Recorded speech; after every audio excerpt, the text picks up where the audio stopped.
Good morning to all. SJ Mahavidyalaya lectures में आपका स्वागत है। बीएड फर्स्ट सेमेस्टर की क्लास में हमारा आज का टॉपिक है शिक्षा में मास मीडिया यानी जन संचार की भूमिका। तो शिक्षा में ये मास मीडिया यानी कि जन संचार किस प्रकार से भूमिका निभाता है, हमें इसको देखना है। लेकिन इससे पहले हम ये जानेंगे कि ये जो जनसंचार है इसका क्या अर्थ होता है, मास मीडिया इसका क्या अर्थ होता है। इसके बाद हम समझेंगे ये शिक्षा में किस प्रकार से अपनी भूमिका निभाता है। तो देखते हैं जनसंचार। जनसंचार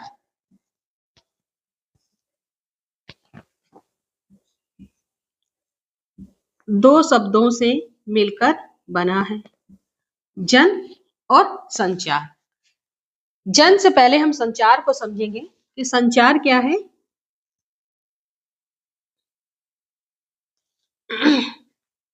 जैसे कि दो व्यक्ति हैं, वो आपस में सूचनाओं को आदान प्रदान कर रहे हैं। जैसे मैं आपके साथ किसी प्रकार की सूचना का आदान प्रदान कर रही हूँ, लेकिन हम लोग क्या हैं, एक दूसरे से सीधा संबंध नहीं है, बल्कि किसी उपकरण के माध्यम से हम आपसे जुड़ रहे हैं।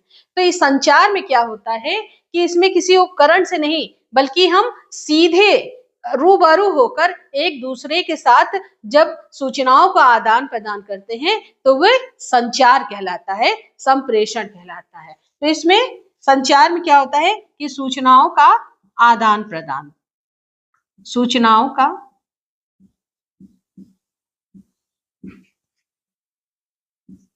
आदान प्रदान।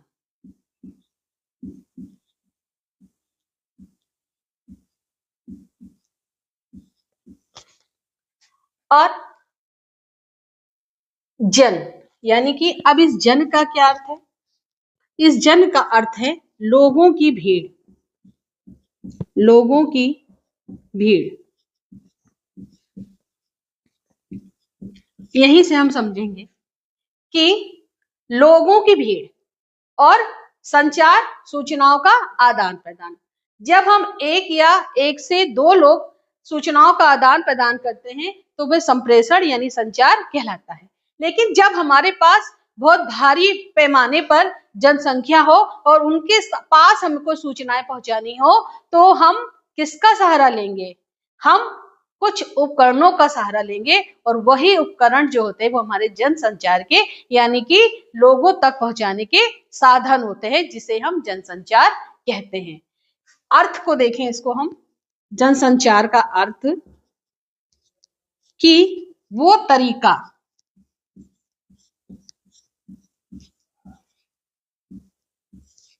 या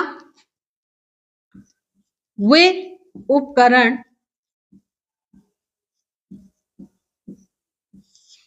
जिसके जरिए सूचनाएं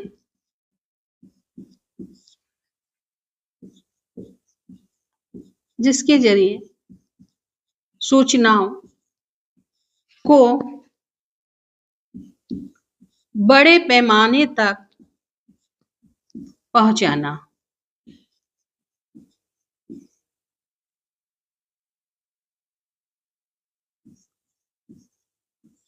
पहुंचाना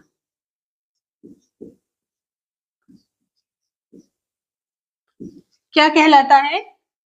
वो तरीका या वे उपकरण जिसके जरिए हम सूचनाओं को बड़े पैमाने तक पहुंचाते हैं, वे क्या कहलाता है? वे जनसंचार कहलाता है। इसका उद्देश्य क्या होता है? इसका उद्देश्य होता है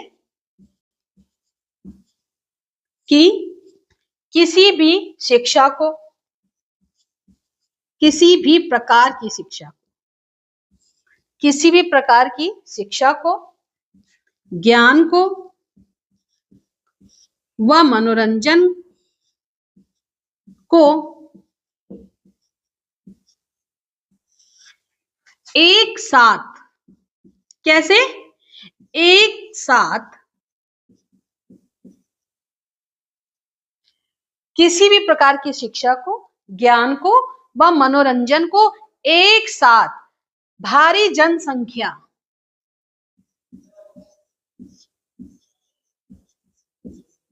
तक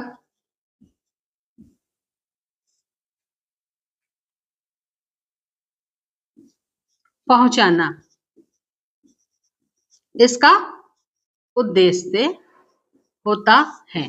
यानी कि हम देखें कि जनसंचार का अर्थ क्या होता है कि वो तरीका या वे उपकरण जिसके द्वारा एक बड़े पैमाने पर हम सूचनाओं को प्रेषित करते हैं, सूचनाओं को पहुंचाते हैं।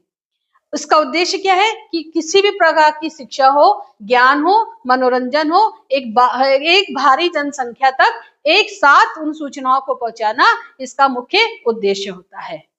अब ये जो उपकरण है, ये जो तरीका है, यानी कि ये साधन है, ये क्या होते हैं? ये उपकरण या ये तरीका या ये साधन क्या होते हैं जिसको हम बड़े पैमाने तक पहुंचा सकते हैं? कैसे? वो भी एक साथ भारी जनसंख्या तक हम पहुंचा सकते हैं। तो ये उपकरण क्या होते हैं? यही उपकरण क्या कहलाते हैं? जनसंचार के माध्यम कहलाते हैं। तो ये माध्यम क्या होते हैं? ये माध्यम 3 प्रकार के होते हैं। तो देखेंगे जनसंचार के माध्यम।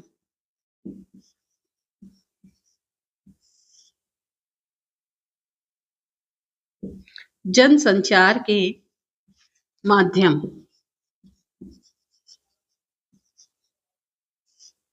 तो ये जो माध्यम हो गए, ये हमारे 3 प्रकार के हो गए। कैसे हो गए? 3 प्रकार के हो गए।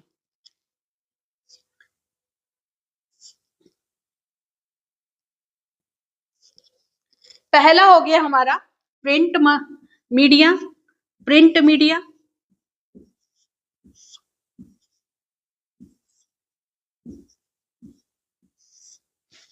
दूसरा हो गया इलेक्ट्रॉनिक मीडिया।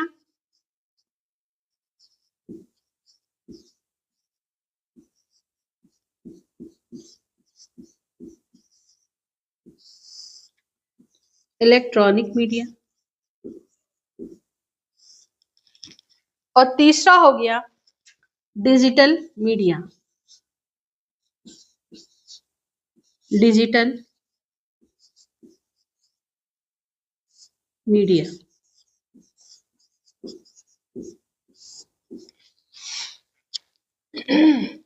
जनसंचार के माध्यम 3 प्रकार के हुए, प्रिंट मीडिया, इलेक्ट्रॉनिक मीडिया और डिजिटल मीडिया। प्रिंट मीडिया क्या होता है? वे सूचनाएं जो हमें लिखित रूप में प्राप्त होती हैं, वे क्या कहलाती हैं? वे प्रिंट मीडिया कहलाती हैं। यानी कि वे जानकारी जिनको हम लिखित रूप में प्राप्त करते हैं, वे क्या कहलाती हैं? वो प्रिंट मीडिया कहलाती हैं। जैसे उदाहरण देखें तो अखबार यानी न्यूज़पेपर,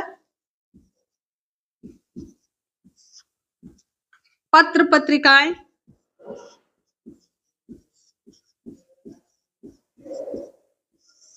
पुस्तकें आदि। प्रिंट मीडिया अखबार, पत्र पत्रिकाएं, पुस्तकें, मैगजीन, जर्नल आदि, ये क्या कहलाते हैं? Print media. प्रिंट मीडिया क्या होता है? उन सूचनाओं को, उन जानकारियों को जिनको हम लिखित माध्यम में प्राप्त करते हैं, वो प्रिंट मीडिया कहलाती हैं। अब बात आती है इलेक्ट्रॉनिक मीडिया की। तो इलेक्ट्रॉनिक मीडिया क्या होते हैं कि वे सूचनाएं जो हमें देखकर, सुनकर प्राप्त होती है, यानी ऑडियो, वीडियो, विजुअल के माध्यम से प्राप्त होती हैं, वे हमारी कहलाती हैं इलेक्ट्रॉनिक मीडिया। अगर इसके उदाहरण हम देखें तो रेडियो,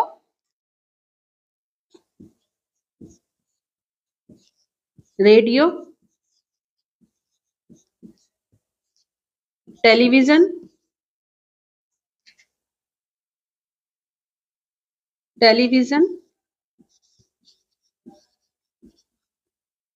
सिनेमा,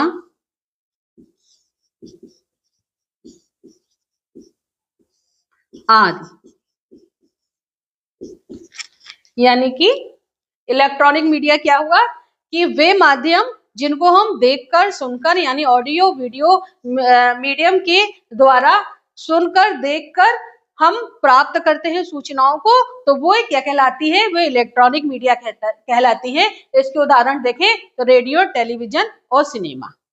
अब एक छोटी सी बात देखें बच्चों कि यदि आपको अपना पसंदीदा गाना सुनना हो, आपको अपनी पसंदीदा कोई मूवी देखनी हो और पसंदीदा कोई शो देखना हो, या आपको वर्तमान संबंधी किसी घटना की जानकारी लेनी हो, तो आप त्वरित कहाँ पर जाते हैं? आप त्वरित कहाँ पर जाएंगे? आप रेडियो पर जाएंगे, टेलीविजन पे जाएंगे और जो आधुनिक उपकरण है उनके माध्यम से आप उन सूचनाओं को प्राप्त करेंगे। प्रायः क्या होता है कि हम अपनी जानकारी, अपनी खबरें जिन स्रोतों के माध्यम से प्राप्त करते हैं वे स्रोत हमारे जनसंचार के माध्यम कहलाते हैं, जिसमें कि हम पढ़ रहे हैं electronic media, radio, television, cinema आदि इसके उदाहरण हैं। आगे हम बात करेंगे डिजिटल मीडिया। तो डिजिटल मीडिया क्या होती है, इसको यहाँ पर देखते हैं डिजिटल मीडिया को कि इंटरनेट आधारित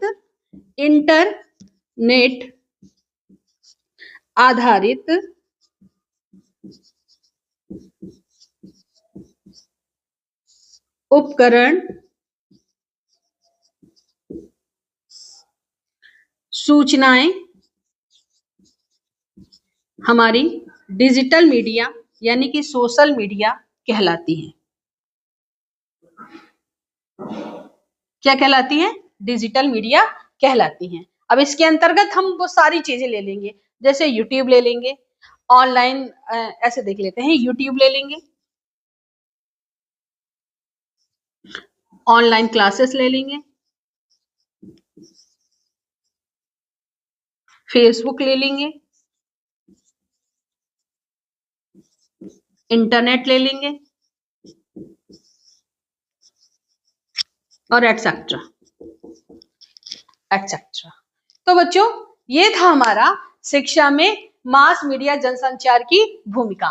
लेकिन अभी ये टॉपिक हमारा खत्म नहीं हुआ, इसको हम अगले वीडियो में इसको हम आगे डिस्क्राइब करेंगे, क्योंकि अभी तो हमने केवल क्या समझा कि जनसंचार क्या होता है, इसका उद्देश्य क्या होता है, इसके माध्यम क्या होते हैं, और फिर यही माध्यम जैसे रेडियो है, टेलीविजन है, सिनेमा है, यूट्यूब है, ऑनलाइन है और आपका फेसबुक है, इंटरनेट है, यह digital media, print media, electronic media ये किस प्रकार से शिक्षा में अहम भूमिका निभाते हैं, इसको हम अगले वीडियो में देखेंगे। तो आज हमने क्या देखा कि जनसंचार किसे कहते हैं। तो जनसंचार वो तरीका या वो उपकरण होता है जिसके जरिए हम सूचनाओं को बड़े पैमाने तक पहुंचाते हैं। इसका मुख्य उद्देश्य क्या है कि ज्ञान व मनोरंजन को एक साथ भारी जनसंख्या तक पहुंचाना इसका मुख्य उद्देश्य होता है। उदाहरण स्वरूप अगर हम देखें कि जैसे कि हमारे पास सूचना आई कि कल प्रधानमंत्री जी ने नेपाल का दौरा किया और वहां पर उन्होंने फला उद्देश्यों की पूर्ति की, पर क्या हम उस समय प्रधानमंत्री जी के साथ थे जो ये सूचना हमको डायरेक्ट प्राप्त हुई? नहीं, ये सूचना हमें किन्हीं उपकरणों के माध्यम से प्राप्त हुई, तो वे उपकरण ही हमारा जनसंचार कहलाते हैं। जब दो लोग व्यक्ति आपस में सीधा जिसका संबंध होता है वह संप्रेषण कहलाता है, और जब यही सूचना एक साथ हम बड़े पैमाने तक पहुंचाते हैं तो वे जनसंचार कहलाता है। इसके 3 माध्यम हमने देखे, प्रिंट मीडिया, इलेक्ट्रॉनिक मीडिया और डिजिटल मीडिया। प्रिंट मीडिया के अंतर्गत क्या चीजें आ गई?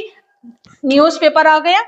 इसमें क्या करते हैं हम? न्यूज़पेपर में डेली की घटनाओं को हम उनकी जानकारी प्राप्त करते हैं। प्रतियोगी शिक्षक हो, शिक्षार्थी हो, वे सभी वर्तमान संबंधी घटनाओं को अपने न्यूज़पेपर से ही पढ़ते हैं। पत्रिकाओं में भी हम घटनाओं को पढ़ते हैं। पुस्तकें में हम अपने विषयों से संबंधित ज्ञान, उनकी जानकारी प्राप्त करते हैं। रेडियो हो गया, टेलीविजन हो गया, सिनेमा हो गया, इसमें हम दुनिया भर की सभी जानकारियों को प्राप्त करते हैं। घर बैठे हम पूरी दुनिया की खबर ले सकते हैं। और डिजिटल मीडिया में क्या होता है, हम पर्सनल यूट्यूब पर जाकर अपने विषय से संबंधित टॉपिक को आसानी से पढ़ सकते हैं, ऑनलाइन क्लासेस ले सकते हैं, फेसबुक के माध्यम से हम दुनिया भर की जानकारी ले सकते हैं, इंटरनेट के माध्यम से हम सभी प्रकार के विषयों की जानकारियों को खोज सकते हैं। तो ये होता है हमारा जनसंचार का माध्यम। तो बच्चों आज की क्लास हमारी यहीं तक, और अगली क्लास में हम इन्हीं उपकरणों को किस प्रकार से ये शिक्षा में सहयोग करते हैं, अपनी भूमिका को निभाते हैं, जो हमारा मेन टॉपिक है, इस पे चर्चा करेंगे। तो हमारी आज की क्लास यहीं तक। धन्यवाद।